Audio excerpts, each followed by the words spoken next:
Bauhaus, Viceland, fresh off the boats, Eddie Huang, in the house, sort of, on Emil Amok's Takeout. And hello, dear listener, all one of you at a time. Unless you're simultaneously listening, you're not all listening at once. It's one at a time. That's the beauty of podcasting. Welcome to what I call Emil Amok's Takeout. We serve it, you take it out.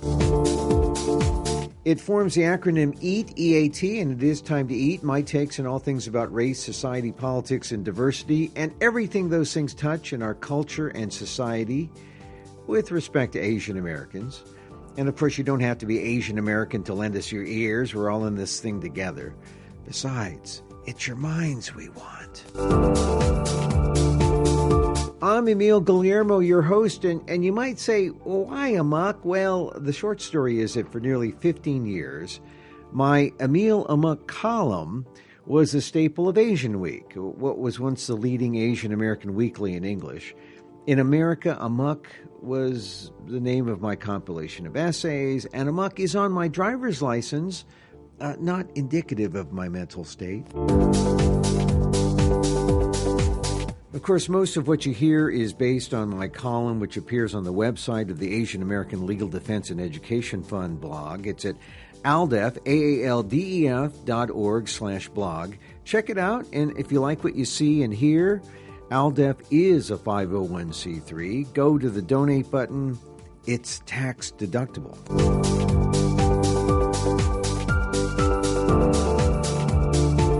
Now, on this edition, as I said, Eddie Huang, the guy who wrote the memoir Fresh Off the Boat, from which the sitcom is based on. I say based on. Eddie is still, I believe, a producer on the show, but it's based on the book, and you know what that means. It means that it's sort of the relationship of, say, cheese to cheese whiz. And, of course, if you're lactose intolerant, then all bets are off. But Eddie Huang was at the AAJA convention, and I'm here in Philadelphia at the AAJA convention. I've been to, oh my goodness, more than 20 of these. And I left with a good feeling here. And mind you, a couple of years ago, I won a bunch of awards, and I had a good feeling at that convention. But I really had a good feeling at this one because there was some real substance, and I was part of the Story Slam, the first ever at AAJA, which is, I think, a real departure and a nice departure because sometimes, you know, when technology is changing the industry, it's kind of nice when you come to realize that all you need is a person with a story in front of an audience and telling that story from the heart, and that really is the very basis of what we do as journalists. We're truth tellers, speaking from the heart. So that's what the Story Slam is about. I shared the stage with 6 really great storytellers and journalists, and it was a competition, but everyone won, really. I mean, because it was a full crowd, about, the room was full, about 200 or so in the room, and it was just a great event, and I hope we do more of it, the Story Slam. At AAJA. In fact, I thought maybe we should just have an open mic in the same way they have karaoke nights. Maybe we should have an open mic night where people can do a 3-minute story and talk. In essence, a public square where people can spout off. It could be a story, could be jokes, could be singing. I don't know. But I think it's kind of like an open mic is a symbol of the First Amendment, which is something a journalist organization should really embrace. And so that's what the Story Slam meant to me, and it was a good event. But really, the capper came at the final banquet. Because the capper, the showstopper, was Eddie Huang. And if you're not familiar with Eddie, I mean, well, I mentioned Fresh Off the Boat. That was his memoir. Interesting, he said that when he first wanted to write, because he created Bauhaus down there in New York, the publishers wanted a cookbook, not a memoir. And Eddie essentially said, screw it, I'm going to write a memoir. And the memoir became really, I think, for this generation, because, there were Asian writers previously. But, and Eddie says this in the interview that we'll play, that at the time he wrote in around 2009, there was the whole Tiger Mom business coming out, and he was angry because he felt that here was someone, from our own ilk, who was putting the proverbial Jimmy Choo on our neck, and he felt he had the need to tell his story. So he says it much better than that during the interview. He did an interview with Kat Chow at the big awards banquet at the convention. And it's just one of many of the gems that he came up with. I mean, first of all, Eddie was looking very resplendent in what appeared to be a caftan. It's sultry weather here in Philadelphia. But a caftan was something I didn't exactly expect, but it was very cool. And he was very cool. Kat Chow of NPR interviewed him. And I guess that's a new way. Instead of keynote speeches, people do that sort of thing now. And it's very relaxed, very informal. We'll play it for you. But once again, I just thought he made some excellent points, especially about the intersectionality and the commonality that Asian Americans have with other groups. In fact, he said it was his experience with the black community and his experience with hip-hop, the hip-hop community and basketball. That was what brought him out of his shell. And that also gave him the encouragement to come out. And I have to second that, because this is a story I tell. I mean, I went to Harvard and I had my literary ambitions, and I applied for a poetry class given by she's one of the top 20th century poets, female poets. Elizabeth Bishop was giving a class at Harvard, and I applied, and she turned me down. If you know something about Elizabeth Bishop's background, she probably turned me down for other reasons. But still, it was like I'm an Asian face and I didn't belong there. But where did I turn to, and where did I seek refuge, and who accepted me? The Afro-American Studies Department, and a poet there, Andrea Rushing, who was teaching there at the time. And she accepted me in her class, and that really was the literary basis for me from those days in college. And I'll never forget that. I mean, it has always been the black experience. Other people who realize what Asian Americans are going through. I mean, this happened time and time again. Even before then, I ran into the publisher of Essence magazine, Ida Lewis, and she was very helpful to me. And then ultimately in graduate school, the great writer and social critic Ishmael Reed was one of my teachers. And when another heralded famous white teacher told me to take out the Filipino characters in my fiction, here was Ishmael telling me, stick those Filipinos back in. So, boy, when I heard Eddie say that at the dinner, I said, of course, this is just the next generation of what I experienced previously. And it made total sense. So anyway, Eddie Huang, interviewed by Kat Chow of NPR at the Asian American Journalists Association, its national convention in Philadelphia. It was the capper, the highlight, the keynote interview, or the keynote moment of the convention. And here it is. Hello, how's everybody doing this evening? You guys excited for this? Yo, I'm excited. I want to take 1 second and congratulate everybody that won for their projects this year. It's very inspiring to see the work Asian American journalists are doing, not just for our community, but other communities as well. So, congrats. And Eddie, you mentioned that you got to spend some time at this conference. Have you been enjoying it so far? Yeah, no, I'm on the record. This is my favorite conference I've been to, and I've told people, like one-on-one, why this has been my favorite conference. I was infamously kicked out of TED for not going to the conference, but no, this one is incredible because it's diverse, it's multicultural, it is about Asian American issues, but it's also about the work we do inside, outside of this community, intersectionality and solidarity.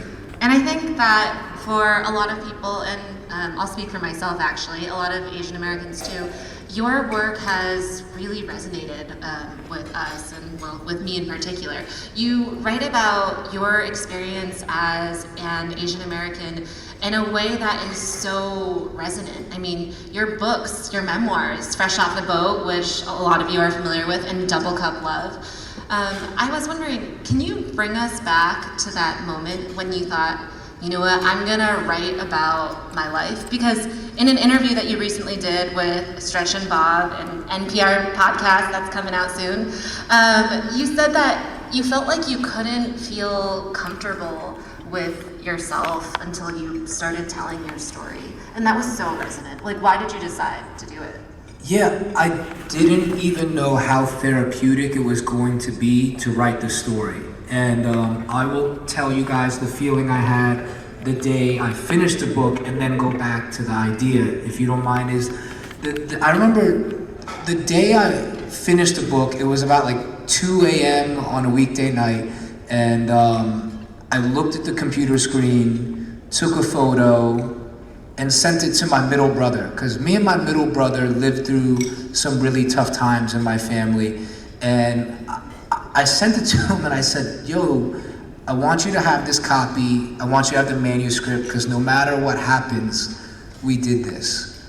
And I remember waking up the next morning, and when we were kids, if it was a weekday morning, my mom was on the intercom yelling at us, wake up, get ready, get your homework, put your shoes on, get in the car. And then on the weekend, it was like, wake up, you gotta pressure wash the house. My dad was yelling. And it was like, we just had lists of things, and it never felt like we were ever gonna finish everything. We were never gonna make our parents happy.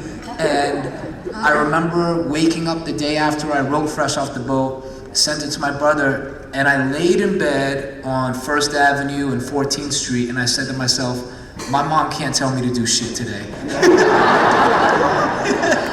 And it was very therapeutic to feel like I did something with my life. And even though I didn't turn out to be a doctor, and I was only a lawyer for 6 months, it was, you know, that broke her heart. I was like, I accomplished something I'm proud of. And, you know, there's a lot of journalists here working in a lot of industries. When I was coming around in 2009, the reason why I did Bauhaus was because people didn't necessarily want to hear about our issues. Like, they kind of laughed at me that I was an Asian that wanted to write screenplays or write books. And even after Bauhaus took off, publishers came to find me, agents came to find me, but they all wanted a cookbook. They wanted the Bauhaus cookbook, and I told them, I want to write a memoir. And they said, that's funny. And a couple of the agents were like, well, if you change your mind and want to write a cookbook, let us know. So you had to fight really hard just to tell your story. Can you kind of talk about what those conversations were like with publishers and agents trying to tell the story that you specifically wanted to tell? Yeah, like our Asian identity and the narrative of our community was so pigeonholed and siloed in 2009, and something I don't know if people remember, but I was trying to sell Fresh Off the Boat in the shadow of Amy Chua, Tiger Mom. Like, Tiger Mom had just come out, and I remember reading Tiger Mom and seeing the news, and I was like, I've always been anxious and frustrated with how we're represented. But to have someone from the community of our same ilk put that foot on our neck and like drive the stake through our hearts even more about this model minority myth drove me crazy. It drove me crazy. And I just want to share the story that it was people from other communities that saw solidarity and found commonality with my story, our story, that made it happen, because it was a Jewish agent, Mark Gerald, who represented, his first client was Miss Cleo from BET. She would like tell people's fortunes and stuff. Like I love Miss Cleo, so I was like, oh word, you got clients. And, you know, he represented all the Cash Money books, and he represented 50 Cent, and these were people I looked up to. And then, you know, so Mark was the one that said, I believe in you. You know, like, you don't have to write a cookbook, let's do this. And then I sent him 60 pages. I wrote 60 pages over 2 days, sent it to him, and he said, wow, like, you have a book here, but this is like a mixtape. Like, we're trying to sell an album. And he said, I'm gonna put you with RZA's editor, who helped RZA write his book, because y'all will relate. And I was, you know, I always found solidarity with Black culture, because I feel like Black Americans have done so much to pave the way for human rights in this country for everybody, not just Black Americans, not just Asian Americans, but humans in general in America. Like, so, you've put so much of your personal life out there. I mean, and also you've kind of gained this role as cultural critic. I don't know if you see yourself as that, but I think a lot of Asian Americans do. And your life has kind of become really public. How do you reconcile that, the fact that your life is out there? I mean, and like what you tweet really matters.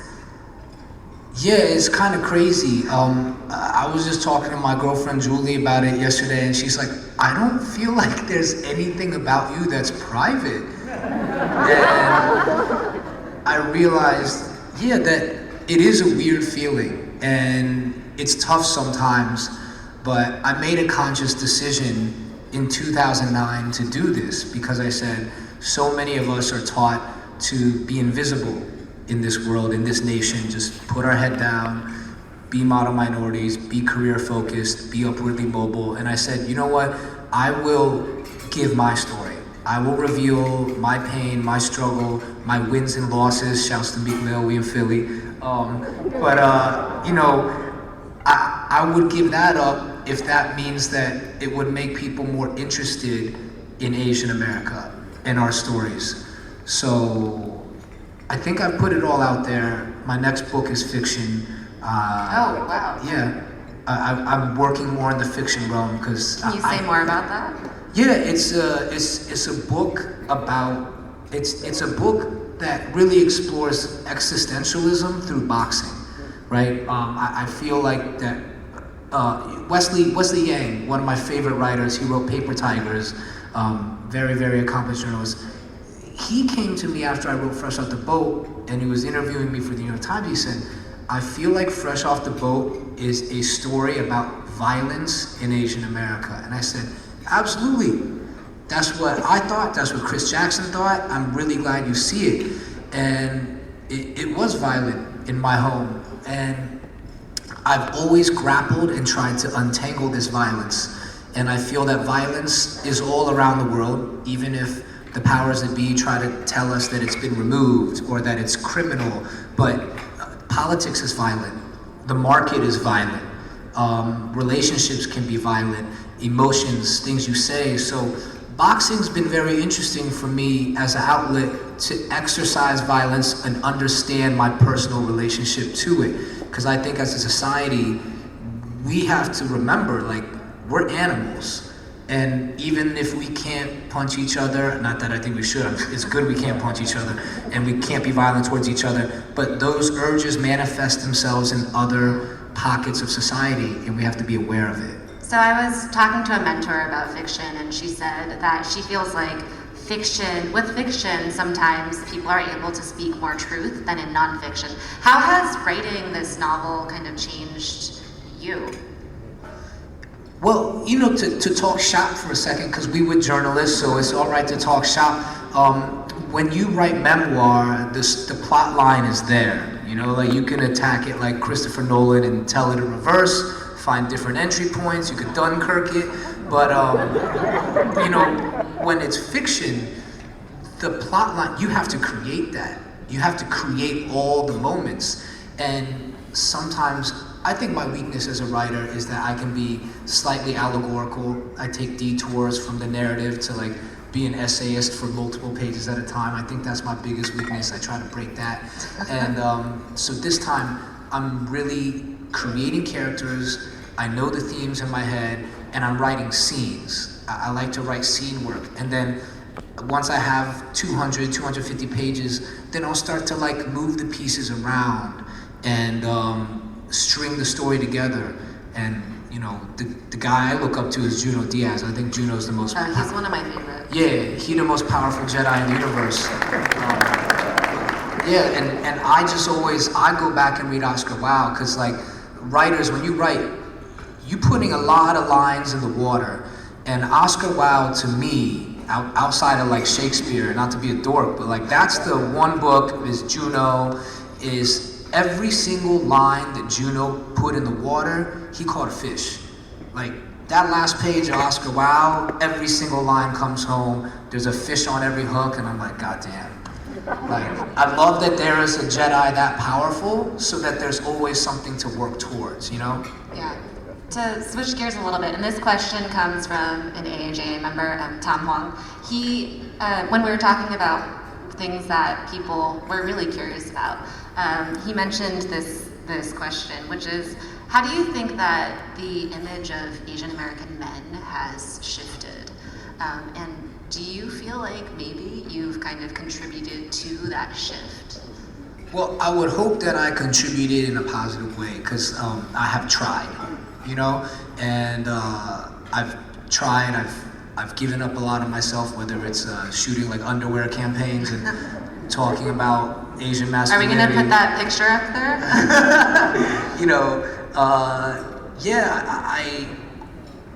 It was very, very important to me, and it was my cousin that brought my attention to the emasculation of Asian males, because we were watching Romeo Must Die, and he's like, yo, Jet Li like saves Aaliyah, like, and they don't do it, and then Chow Yun Fat saves Mira Sorvino, Replacement Killers, and it's like it's a handshake, and he's like, if this was James Bond, he would have already smashed off before he met these Johns. And respect to all the women, this is just verbatim from him. That's not like the goal. That's not the goal of narratives, is to smash off. But I said that is very interesting. That's very interesting that in this patriarchal world, like there's a double standard, and that I went back and read the history, and I said, this is interesting, because during Yellow Peril, we were stereotyped as these ultra horny Chinese gold miners just tearing up brothels and smashing like rabbits. And then all of a sudden in the 60s, during the rise of the Black Panthers, during Vietnam, it was like they fractured a human being, and they said, all right, these character traits we're going to put in the Black community, these character traits we'll put in the Latino community, and these character traits we will put in the Asian community. Yeah. And it really felt like none of us were allowed to be whole human beings. And I'm upset about it to this day. And I think that everything I do is to try and regain that value, regain that identity as a whole human being. Because I think the saddest thing about being a person of color in this country is that you don't even know what you could have been in the motherland. So speaking of that, can I finish 1 second? I'm sorry. I love it. Is that when you go back to the motherland, you see, wait, there's cab drivers, there's doctors, there's basketball players, there's everything. There's cats on rollerblades and skateboards, like any mode of transportation. But in America, you're fractured, and you don't even know what the Matrix has put in your head. Like there's preloaded software on your identity that you have no connection to. Somebody else put that there.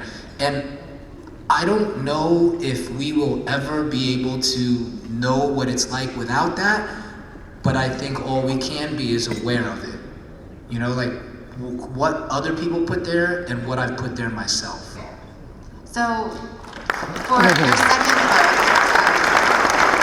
your second book, Double Cup Love, you actually do go back to the motherland, as you just put it. And I was really struck by the sense that, to me, when I read that book, I felt like it was a book about where you're trying to address the question, am I Chinese enough? Or how Chinese am I? Right? And that was such a compelling question to me, because I think that's something that I have wondered myself, my sisters have wondered ourselves, and a lot of people here who are Asian American have probably wondered also. How did you go about addressing that question, and like, what did you find? It's a really heartbreaking question to ask, and it's like in the back of your head all the time, because you know, even when I go to Chinatown and I buy groceries and I say, oh, 你们有没有空心菜?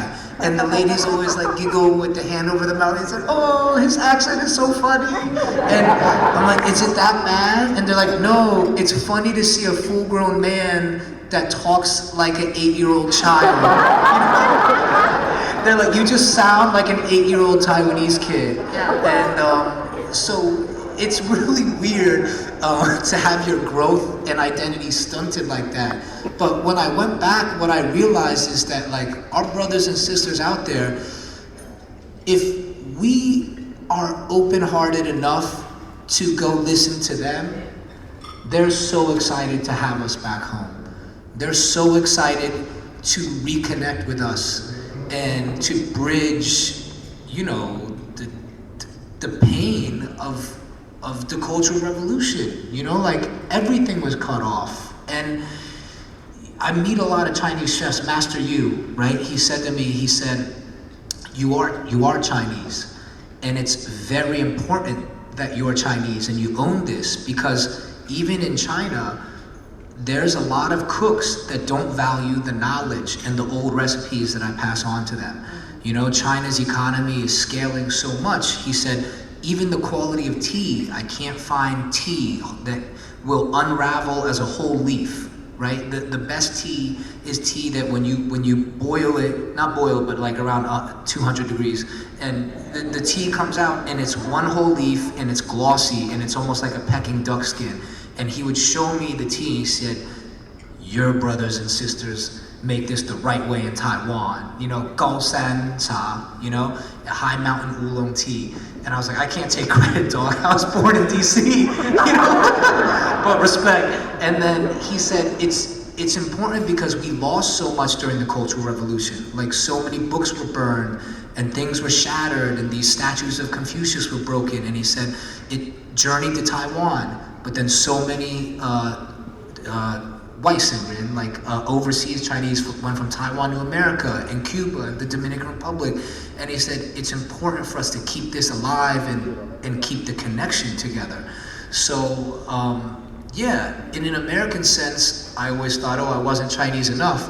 But when I went back, I realized we are, like you're Korean enough, you're Chinese enough. I met Korean adoptees that go back to Korea to reconnect. And, you know, we are connected forever. And even outside of your own particular race, we are human beings. You know, like at the end of the day, we share so much genetic material that Jamaica says it best, out of many, one people, you know? Yeah.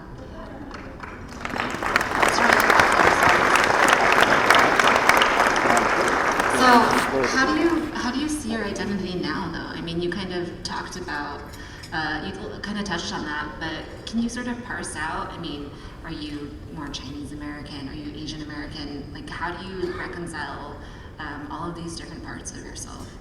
I really am trying to get beyond race as this umbrella that like keeps me underneath, you know? And I am so proud of the Chinese culture that my parents raised me on, but I'm also very proud of like the hip hop culture or the basketball culture that has informed so much of my life and I'm connected to and I owe so much to. And, you know, for a long time, I worried, you know, is this weird that I connect so much to hip hop in African American culture. And then I realized, no, it's not weird, because this is a human art form and it's so powerful. It's the most undeniable, hip-hop is the most undeniable cultural force of the last 30 years. You know, it absolutely is.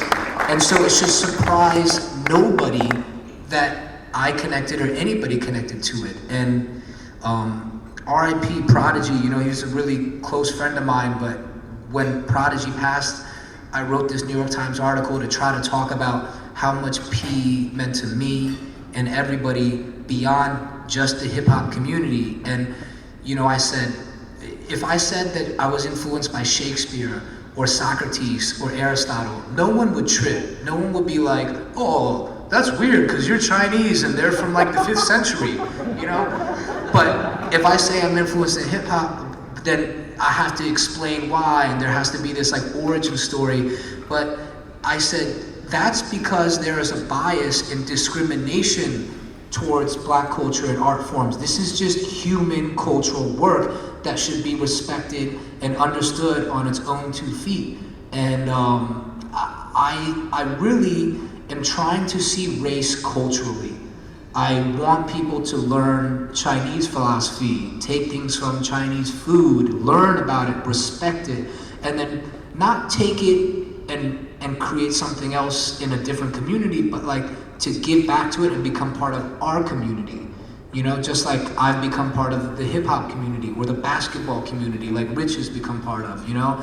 And I think we all have to transcend the like shackles that race has on us, not to say post-racial, because that's not what I'm talking about, but I'm talking about allowing yourself to be multifaceted, allowing yourself to be a part of this global community, but know that you're rooted in a native culture and to never let that go. Really quickly, last question. Say it's your last meal. What do you eat and who do you eat it with? Oh man. Last meal, soup dumplings. Absolutely. Soup dumplings on Yongkangjie in Taiwan.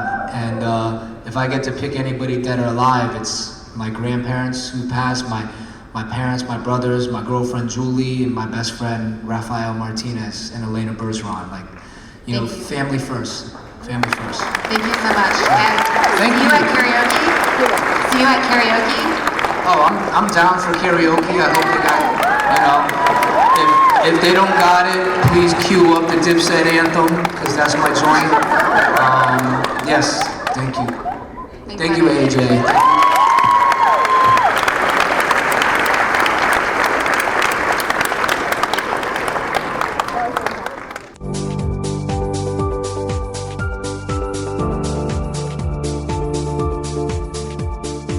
And that was Eddie Huang, the author of Fresh Off the Boat, the book from which the sitcom is based on. He's also the creator of the Bauhaus restaurants in New York and L.A., Viceland TV show coming out. Eddie Huang, really, he was even better live than I thought. And I always wondered, you know, if we were getting, if Fresh Off the Boat, the TV show, was the taming of Eddie Huang. Well, we got the unbridled Eddie Huang, or the cooler unbridled Eddie Huang, at the AAJA dinner, and it was great to see him there, and hopefully an inspiration, not just to all Asian Americans who have a story to tell. And I know that this is true because even during the Story Slam, when I told the story of how my cousin Stefan was shot and killed and how justice was elusive, people came up to me afterwards who were touched by the story, especially one Asian American woman who had her own story to tell. So I know that as we tell these stories, we will inspire others, and they will come out of their shell, and they will tell their stories. And ultimately, this sense of invisibility, this sense of Asian American docility will vanish. And in its place will be one strong, solid Asian American community, right? Acknowledged among all in this great diverse nation of ours.